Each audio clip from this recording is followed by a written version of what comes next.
In current times, the world is witnessing first-hand dramatic accounts of Bible prophecy being fulfilled at an alarming rate, bringing the return of Jesus Christ nearer every day. This week, Prophetic News in Focus presents a prophecy update. In today's program, we will take a look at current events and explore the scriptural passages as they reveal and bring profound meaning to a searching generation.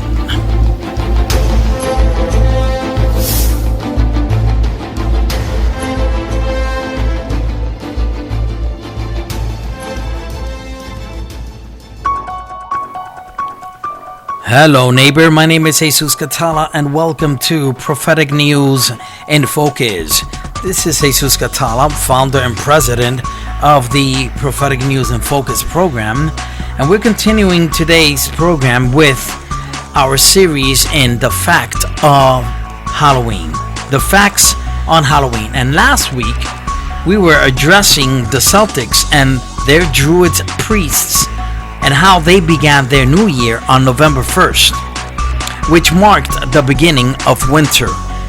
And we're continuing our series today addressing the question on the origin of Halloween. That's the origin of Halloween. And today we're going to pick up with the fact that Druid worshippers attempted to placate and appease the Lord of Death because of his power over the souls of the dead, whether these souls were good or evil. For those who had died during the preceding 12 months, Samhain allowed their spirits to return to earth, to their former places of habitation for a few hours to associate once again with their families. Now note, ladies and gentlemen, that thus the Celts believe that on their New Year's Eve, our Halloween, ghosts, evil spirits, and some say witches roam about. In order to honor the sun god Belenus and to frighten away evil spirits who allegedly feared fire, large bonfires were lit on hilltops. Ladies and gentlemen, notice that in Lewis Spencer's The History and Origins of Druidism, we read the following, and I quote, "The outstanding feature of Samhain was the burning of great fire. Samhain, or Samhain, was also a festival of the dead, whose spirits at this season were thought of as scouring the countryside, causing dread to the folk at large.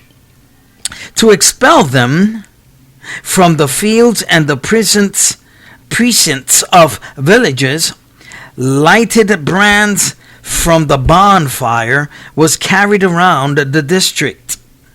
Divination for the fate of the individual throughout the new year were engaged." And this is read on page 99 of Lewis Spencer's The History and Origin of Druidism. Now, ladies and gentlemen, for several days before New Year's Eve, young boys would travel the neighborhood bagging material for the great bonfires. The fires were believed to not only banish evil spirits, but to rejuvenate the sun.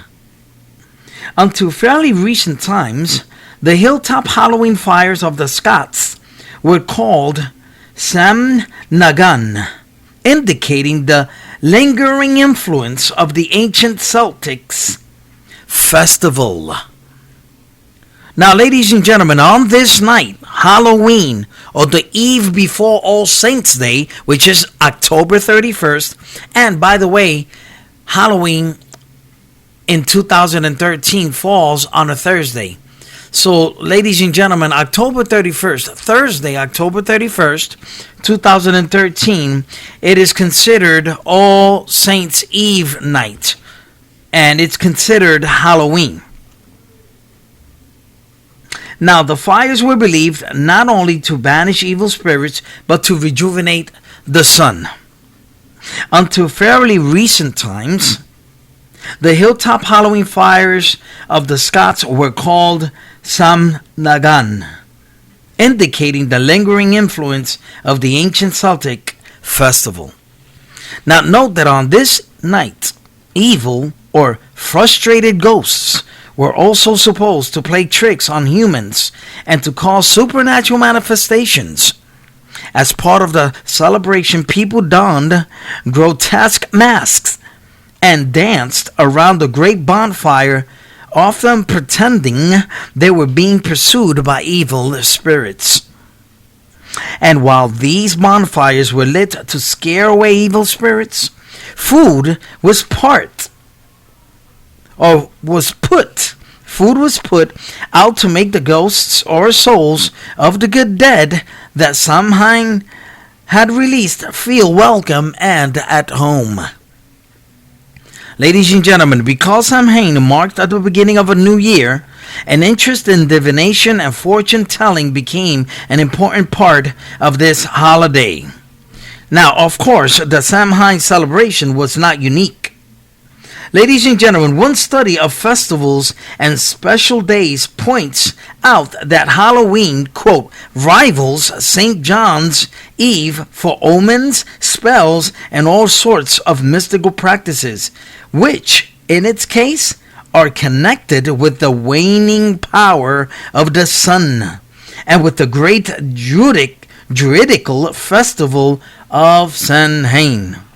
For the most part, then, our modern Halloween appears to initially be traced to the practices of the ancient Druids at their winter festival on October 31st. We're going to leave it there for this time, and we're going to pick up next time in addressing the question of the origin of Halloween. And we're going to attempt to address another question that was brought to our attention, and that question is, are the specific costumes of Halloween related to pagan beliefs? That question once again is, are the specific costumes of Halloween related to pagan beliefs? We will address that question next time in Prophetic News in Focus. This is Jesus Catala, and I want to thank you for joining our program today. If you have any questions or inquiries, please don't hesitate to write to the following: Calvary Christian Church, 2047 Hughes Avenue, Bronx, New York, 10457. That address again is Calvary Christian Church, 2047 Hughes Avenue, Bronx, New York, 10457. Or if you have any concern or questions, you can feel free to call at 1-718-933-8648. That number once again is 1-718-933-8648. Take care now. God bless you. Bye-bye.